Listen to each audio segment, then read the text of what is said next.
Negara Ragam ni yang dikatakan berkatakan bahawa pulau ni Pulau ke-1, ini pun saya nak betulkan.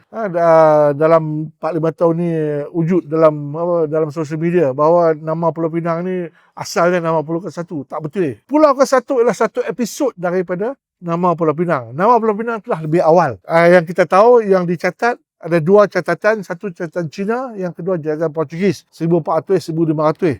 Catatan Cina Bin Lang Yu, catatan Portugis Pulau Pinom. Bin Lang Yu maksudnya Pulau Pinang lah dalam bahasa Cina. Jadi mereka dapat itu daripada mana? Daripada istilah Pulau Pinang. Pulau ke-1 Nagoda Ragam abad yang ke-17, 16 something. Nagoda Ragam ialah salah seorang Sultan Brunei. Dia belayar daripada Brunei, daripada Riau ke atas. Mengapa Nagoda Ragam? Sebab dia bawa pancar ragam. Jadi sebab itu nama dia Nagoda Ragam. Itu nama yang daripada Nagoda Ragam itu sendiri. Bukan nama asal Pulau Pinang. Nama asal Pulau Pinang ialah Pulau Pinang. Kita tahu. Ini buku ni penting oleh Jelani Harun. Tajuk dia Pulau ke-1. Bila saya tanya, dia kata ini based on Jelani Harun. Jelani Harun hanya menggunakan istilah yang digunakan oleh Nagoda Ragam saja. Tapi bukan maksud dia nama Pulau Pinang ni Pulau ke-1.